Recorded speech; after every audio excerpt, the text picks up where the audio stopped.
Hurrah! Siapa yang pernah lihat kolom komentar soal konflik Ukraina dan Rusia, pasti ada saja yang berkomentar "Ura" atau "Ura Rusia". Komentar itu mendominasi kolom komentar ketika ada postingan soal Ukraina dan Rusia. Terlebih, kolom postingan tersebut banyak dikomentari oleh warganet Indonesia nih. Lalu, apa alasan warganet Indonesia kok lebih bersimpati ke Rusia?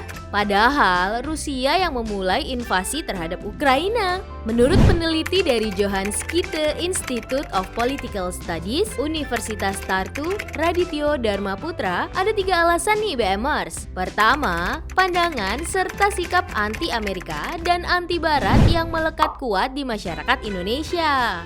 Dalam diskursus Indonesia tentang perang Rusia dan Ukraina berfokus pada kemunafikan Amerika dan negara Barat. Salah satunya nih, membandingkan keengganan Barat untuk mendukung Palestina dengan cepat tanggapnya dukungan mengalir ke Ukraina. Kedua, preferensi publik untuk pemimpin yang kuat. Presiden Rusia Vladimir Putin telah lama digambarkan sebagai pemimpin yang hipermaskulin, kuat, dan tegas.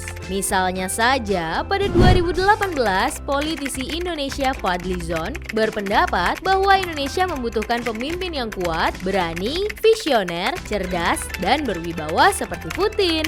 Sehingga pernyataan tersebut secara tidak langsung banyak diterima masyarakat Indonesia. Sehingga penggambaran seorang Putin sudah populer di Indonesia sebelum konflik Ukraina dan Rusia terjadi. Lalu yang ketiga yang dapat membantu menjelaskan pandangan warganet Indonesia pro-Rusia adalah agama.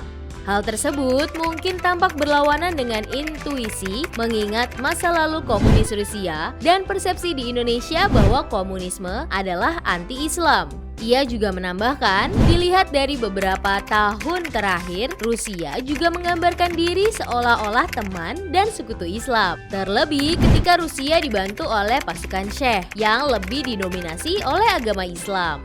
Sehingga hal tersebut menggambarkan Rusia sebagai orang-orang Rum yang dijelaskan dalam Al-Quran orang-orang yang mengikuti agama Kristen tetapi mensejajarkan diri dengan Islam di akhir zaman. Kemudian, narasi ini semakin lumrah dalam masyarakat Islam di Indonesia. Alhasil banyak warganet Indonesia yang mengucapkan "Ura".